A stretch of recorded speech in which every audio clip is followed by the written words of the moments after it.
attention to this beach footage captured by a tourist's phone camera on a secluded stretch of sand in the Bahamas. You see a couple, a tall woman in a pink bikini and a shorter man in turquoise swim trunks, walking along the shoreline. They look like any other couple on vacation, right? But watch the woman's left hand. See how it's positioned? That subtle gesture, that seemingly innocent moment, would become the key piece of evidence that unraveled one of the most calculated murder schemes investigators had ever seen.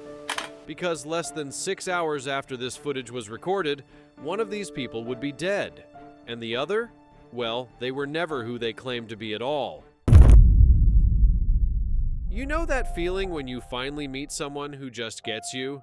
Someone who makes you feel like you've been waiting your whole life for them to show up? For 34-year-old Julian Torres, that feeling hit him like a freight train when he matched with Vanessa Sterling on a dating app in March of 2016. Julian was a software engineer from Portland, Oregon. He stood 4 feet 3 inches tall, a result of a genetic condition he'd had since birth. And look, Julian was successful. Really successful. He'd developed a security app that had sold for 7 figures, owned a beautiful craftsman home in the Pearl District, and had more money in the bank than most people see in a lifetime. But dating? That had always been complicated. His sister Maria would later tell investigators that Julian had been burned before. Women who seemed interested at first, only to ghost him after the first date. People who'd make jokes or ask invasive questions. Online matches who'd unmatch the second they learned his height. It wasn't that Julian was insecure. He was confident, funny, lived a full life, but he'd built up walls, you know? Protective barriers that kept him from getting hurt. Then Vanessa came along. She was 6'4", a former college basketball player turned personal trainer. Gorgeous, confident, and from the first message, she made Julian feel seen. Not despite his height, not because of it, she just saw him. They texted constantly, talked on the phone for hours, had video calls that stretched past midnight. She told him about her difficult childhood, her dreams of opening her own gym, her past relationships that had left her wary of trusting people. She made him feel like a king, Maria said. He'd call me saying, "I think this is it. I think she's the one." After 3 months of dating, Vanessa suggested they take a trip together. Somewhere tropical, romantic, a chance to really connect away from the distractions of everyday life. Julian didn't hesitate. He booked a week at an exclusive resort in Nassau, Bahamas. All-inclusive, private beach access, couples spa treatments, the works. On May 18, 2016, they boarded a flight together. Julian posted a photo from the airport with the caption, "Paradise awaits with my paradise." He had no idea he was walking into a trap. The Coral Bay Resort was everything the website promised. White sand beaches, crystal clear water, palm trees swaying in the breeze. Julian and Vanessa checked into their oceanfront villa just after noon, and according to staff members, they seemed like any other couple in love. They were very affectionate, the front desk manager remembered, holding hands, laughing together. He seemed so happy. That first day was perfect. They had lunch by the pool, spent the afternoon on the beach, watched the sunset from their private terrace. Julian sent photos to Maria with messages like, "Best decision ever," and "She's everything." But here's what nobody knew at the time. Vanessa Sterling wasn't who she said she was. Her real name was Alexis Dumont, and she was originally from Montreal, Canada. The backstory she'd given Julian, the college basketball career, the personal training business, all of it was completely fabricated. She'd never played college sports. She'd never even been a personal trainer. What she was, though, was a professional con artist with a very specific type of victim, and she wasn't working alone. On their second day at the resort, Julian and Vanessa spent the morning kayaking. They had a couple's massage in the afternoon. Everything seemed normal, perfect even. That evening, they got dressed up and went to dinner at the resort's upscale restaurant. The waiter who served them that night would later tell police that Vanessa ordered 2 bottles of expensive wine. The gentleman seemed a bit tired, he recalled. She was very attentive to him, kept refilling his glass. After dinner, they walked on the beach. This is when that tourist footage was captured, the video that would later become evidence. Around 9:15 p.m., they returned to their villa, and that's when Julian Torres disappeared. Not physically, not yet. But that was the last time anyone saw Julian alive and well. The next morning, housekeeping knocked on the villa door for turn-down service. No answer. They tried again in the afternoon. Still nothing. The resort's policy was not to disturb guests who'd hung the "Do Not Disturb" sign, but by the evening of the third day, staff started to worry. The villa manager used his key to check on them. The room was empty, the bed was made, Julian's luggage was gone, so was Vanessa's. But here's the thing, Julian's phone, his wallet, and his prescription glasses were sitting on the nightstand. Julian was legally blind without those glasses. He wouldn't have gone anywhere without them. The resort called the police. Royal Bahamas Police Force Detective Marcus Green caught the case. At first, he thought maybe it was a lover's quarrel. Maybe they'd had a fight and checked out early. But when he ran Vanessa Sterling's name through the system, nothing came up. No passport, no travel records, no identification of any kind. That's when we knew something was seriously wrong, Green said. He called Julian's emergency contact, his sister Maria in Portland. That call came at 2 a.m. Pacific time, and it shattered Maria's world. "He was supposed to call me yesterday," she told the detective, her voice shaking. "He always checks in when he travels. Always." Detective Green asked Maria to send photos of Julian. He asked about Vanessa, and that's when Maria said something that made Green's blood run cold. "We've never actually met her in person.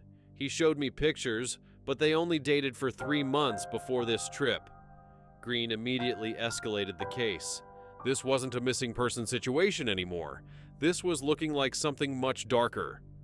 The next morning, a local fisherman named Carlos Baptiste was checking his nets about 2 miles offshore from the resort. He saw something floating in the water. At first, he thought it was a piece of luggage or debris, but as he got closer, his stomach dropped. It was a body. The Royal Bahamas Police pulled Julian Torres from the water at approximately 7:30 a.m. on May 22, 2016. He was fully clothed, wearing the same outfit he'd worn to dinner 3 nights earlier. There was no identification on him, but the resort's photo records confirmed what Detective Green already suspected. The medical examiner's initial findings were grim. Julian had water in his lungs, suggesting drowning, but there were also signs of trauma. Bruising around his neck, petechial hemorrhaging in his eyes. And here's what made the ME pause. Julian's blood alcohol content was nearly 3 times the legal limit, but there were also traces of benzodiazepines in his system. Someone had drugged him. This was not an accidental drowning, the ME concluded.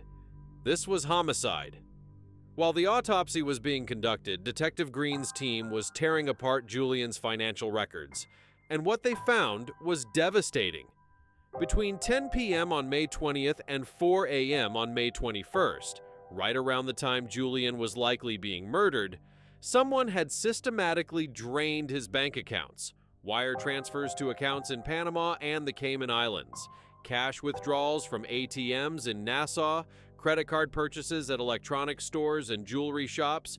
Over $340,000 was stolen in less than 6 hours, and every single transaction was authorized using Julian's phone and banking passwords, information he'd obviously shared with someone he trusted. Vanessa Sterling had vanished like smoke, but Detective Green wasn't about to let her disappear. The investigation moved fast. Detective Green contacted Interpol and the FBI. If Vanessa Sterling was a fake identity, then whoever this woman really was had probably done this before. Professional criminals don't just wake up one day and execute a perfect murder-robbery scheme. They practice, they refine, they leave a trail. The FBI assigned Special Agent Nicole Ferraro to the case.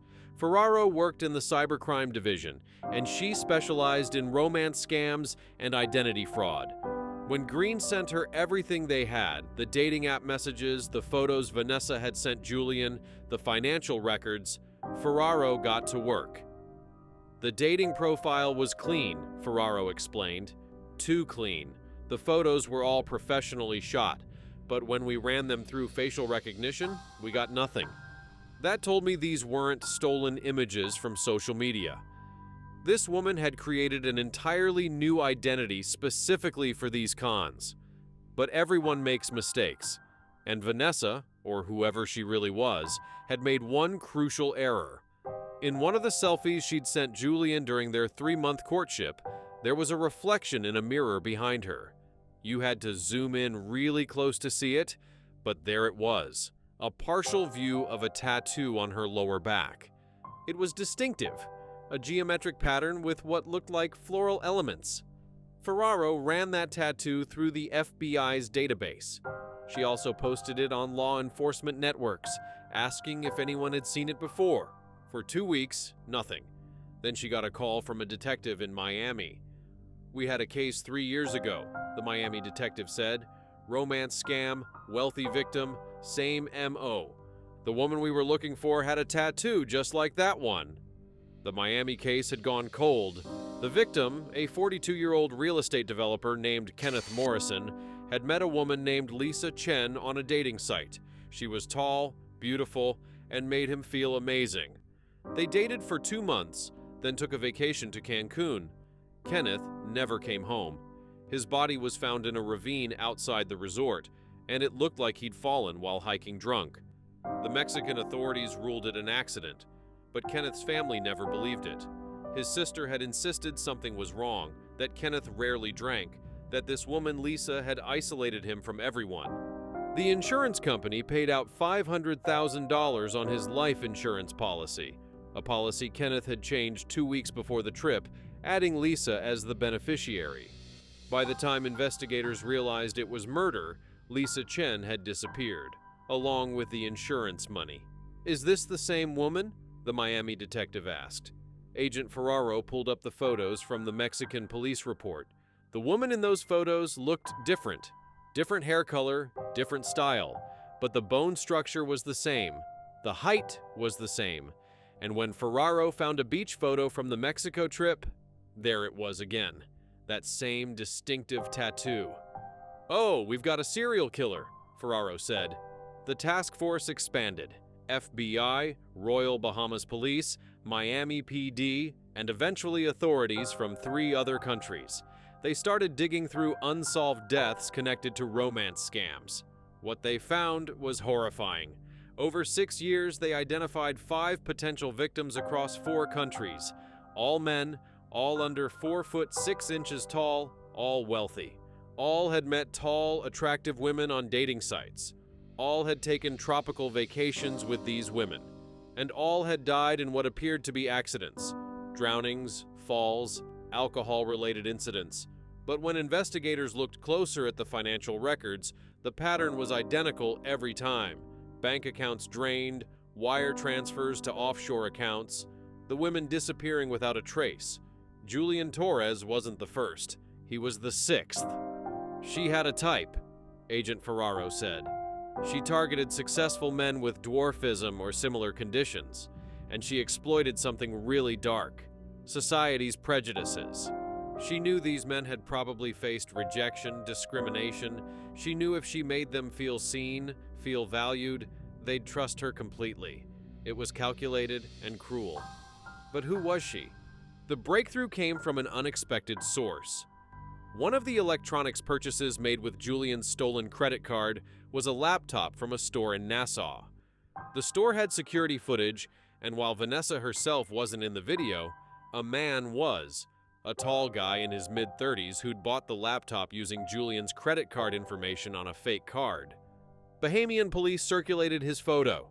Within 24 hours, someone recognized him. His name was Darius Campbell, and he had a record: fraud, identity theft, and, here's where it gets interesting, he'd done time in Canada for running a credit card skimming operation. Canada, where Alexis Dumont was from. The pieces were coming together.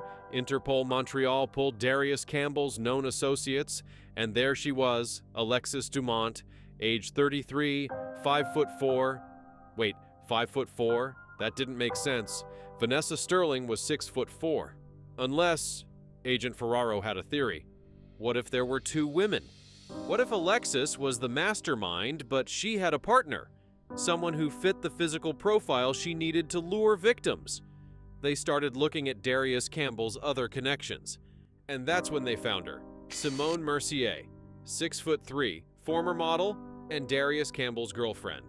Now they had 3 suspects: Alexis Dumont, the brains; Simone Mercier, the bait; and Darius Campbell, the muscle and tech guy who handled the financial crimes. But here's the problem. They were ghosts. No current addresses, no active bank accounts, nothing. These people knew how to disappear. Maria Torres was devastated. "They're just going to get away with it?" she asked Agent Ferraro during one of their weekly calls. "They murdered my brother and 5 other people and they're just gone?" Ferraro couldn't promise her anything, but she wasn't giving up. The task force worked the case for months. They tracked the offshore accounts. They analyzed travel patterns. They waited for a mistake. And then, 8 months after Julian's murder, they got one. On January 15, 2017, Interpol received a tip from Portuguese authorities. A woman matching Simone Mercier's description had been spotted in Lisbon, Portugal. She was working as a hostess at an upscale restaurant using the name Gabriela Santos. Portuguese police set up surveillance, and sure enough, Simone Mercier was living in a luxury apartment in the Chiado district. She wasn't alone. A man matching Darius Campbell's description was living with her. But where was Alexis Dumont? The surveillance team watched them for 3 weeks. Simone and Darius kept a low profile, but they were living well. Designer clothes, expensive restaurants, a lifestyle that their restaurant jobs couldn't possibly support. They were spending the stolen money.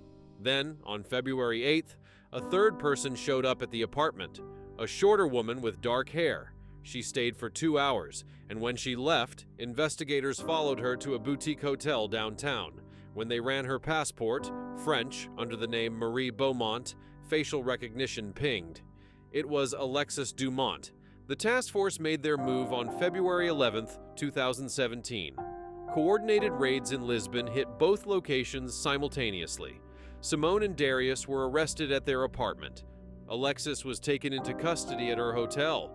Inside the apartment, investigators found evidence that would seal their fate: laptops containing detailed records of all 6 victims. Photos, financial information, dating profile messages, everything.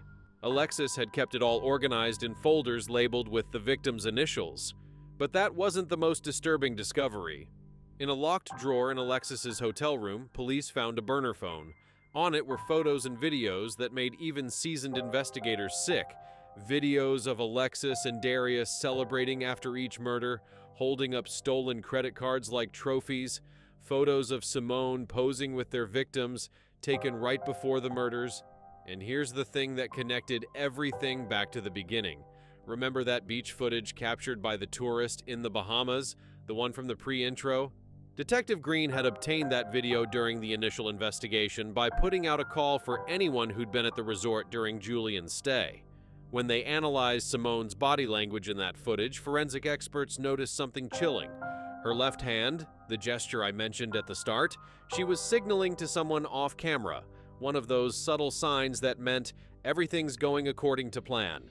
Investigators pulled cell tower data from that night. There was a third phone active near the resort, Darius Campbell's. He'd been there the whole time, watching, waiting to help dispose of Julian's body after Simone drugged him. That beach video, combined with the cell tower data, proved all 3 were in the Bahamas during Julian's murder. It shattered their defense claims that they'd never been there. The interrogations began. At first, all 3 refused to talk, demanding lawyers. But Darius was the weak link. He was facing life in prison in multiple countries, and he knew it. His attorney made a deal: full cooperation in exchange for testifying against Alexis and Simone. What Darius told investigators was chilling. Alexis had started the operation 6 years earlier, after meeting Darius in a Montreal prison where she'd been doing administrative work.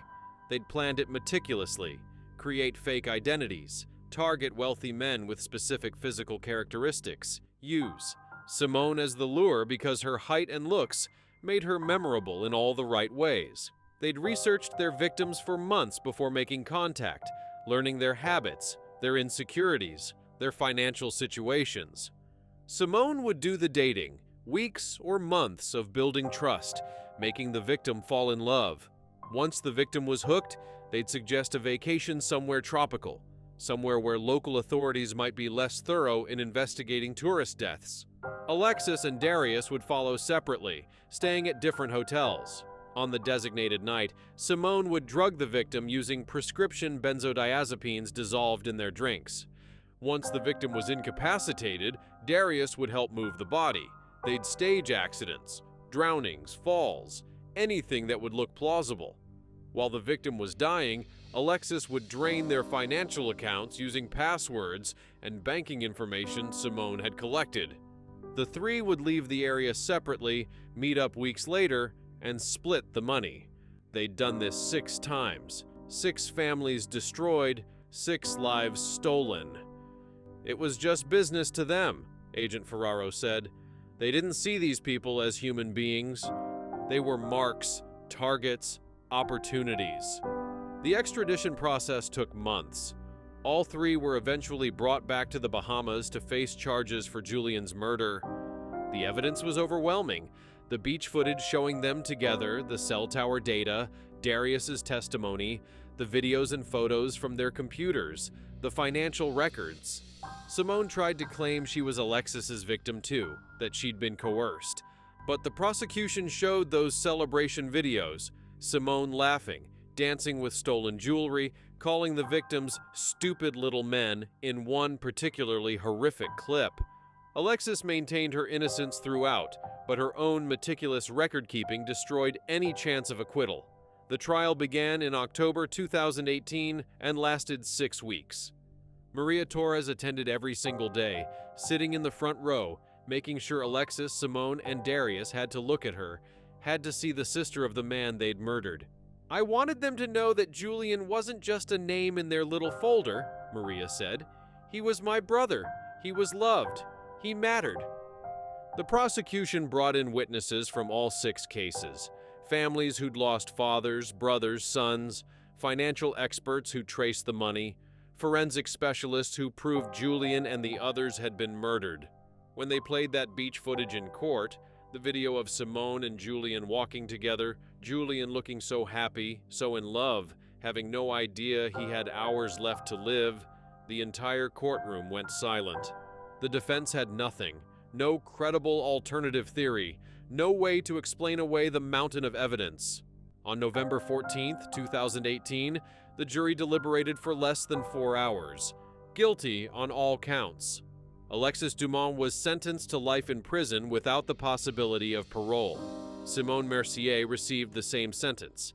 Darius Campbell, because of his cooperation, received 35 years with no chance of parole for 25 years. All 3 were also charged and convicted in the United States for Kenneth Morrison's murder in Miami, as well as in 2 other countries where they'd killed victims. They'll spend the rest of their lives in prison. The money they stole was never fully recovered. The offshore accounts had been emptied and filtered through so many layers that tracking it became impossible.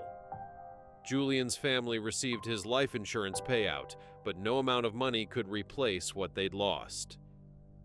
Maria Torres has become an advocate for online dating safety.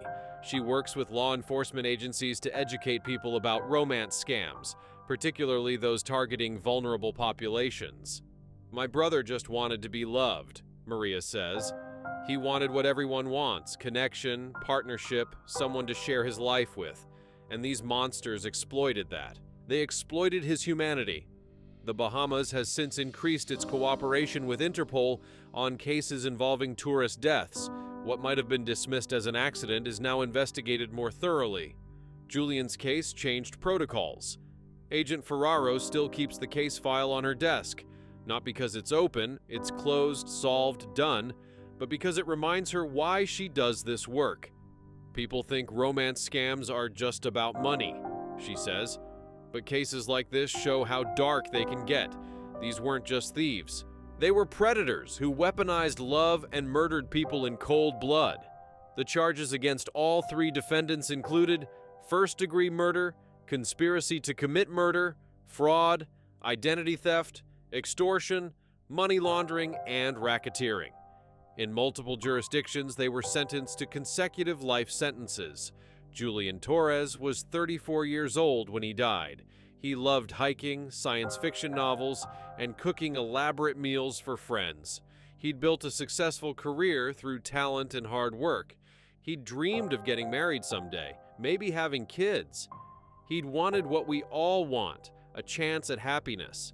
He deserved better than to have his trust betrayed, his life stolen, his body dumped in the ocean like garbage.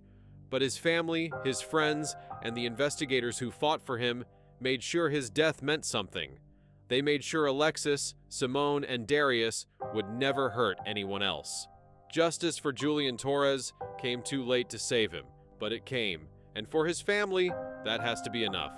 Rest in peace, Julian. You are not forgotten.